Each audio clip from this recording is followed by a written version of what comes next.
Okay, so in problem management, we said before that incident management is there to correct the service interruption.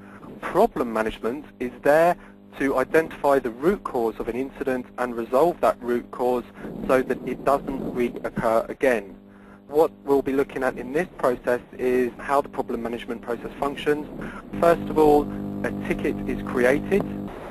The second level support team classify and prioritize the ticket. The ticket is then diagnosed, the problem is resolved and is documented, and finally the ticket is closed and everybody is informed.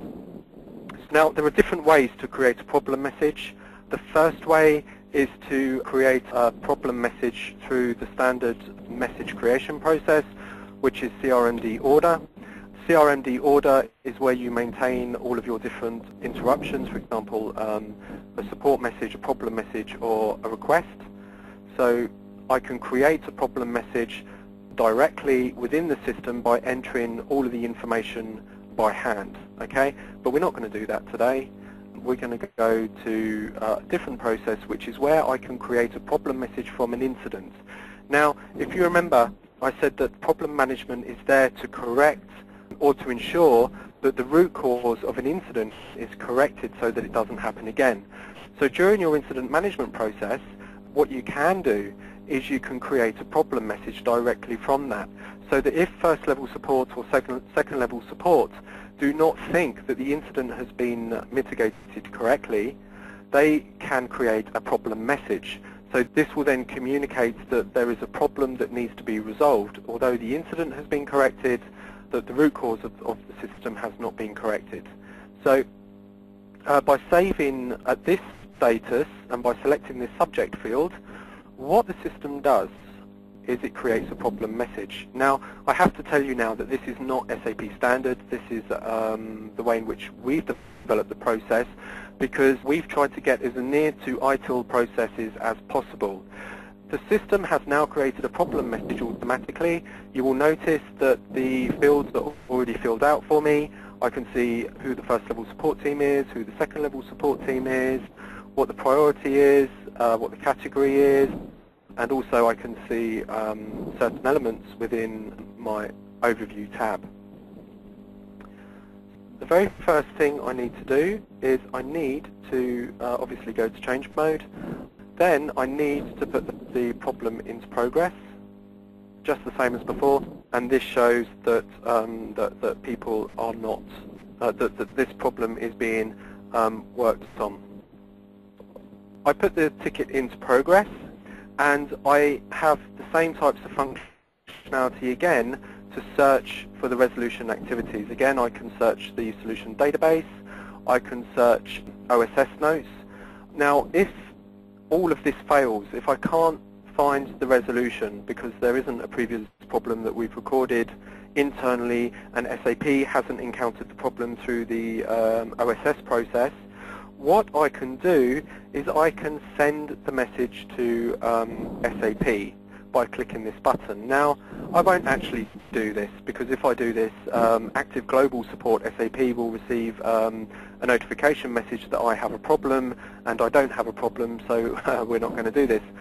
But what would happen is when I select this, SAP Active Global Support are notified. They have a specific time to resolve the problem in line with the enterprise support contract which you would have entered into with SAP. And SAP have to give you a response within a specific time frame. When the message is returned from SAP back to you, you will have an OSS note which is already pre-filled in the problem message. So you can go directly into the OSS note and you can see exactly what SAP have said. You can implement the OSS note and therefore correct your problem. Problem management generally will result in a change in system function. So problem management integrates into change management as well.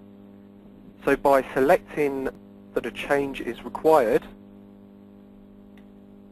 and saving, the system will create a change request document. So you have a clear traceability between all your different processes. Now we can see the problem message in front of us, and the system has automatically created a change request. Now, this then provides you with the ability to go through a change request process to ensure that your productive systems are not compromised and that you have full traceability and transparency over the change process.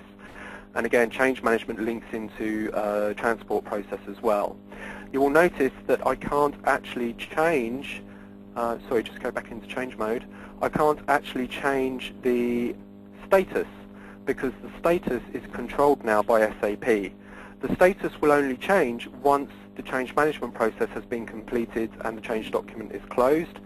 Then the system will tell me that the problem is resolved, okay, and then I can close my problem. So here we have a fully integrated process between our incident management process, where the incident was first identified through this support message, all the way through the problem management process and the change management process as well. Okay, so again, most of the functionality is the same as incident management, so we're not going to spend much time there.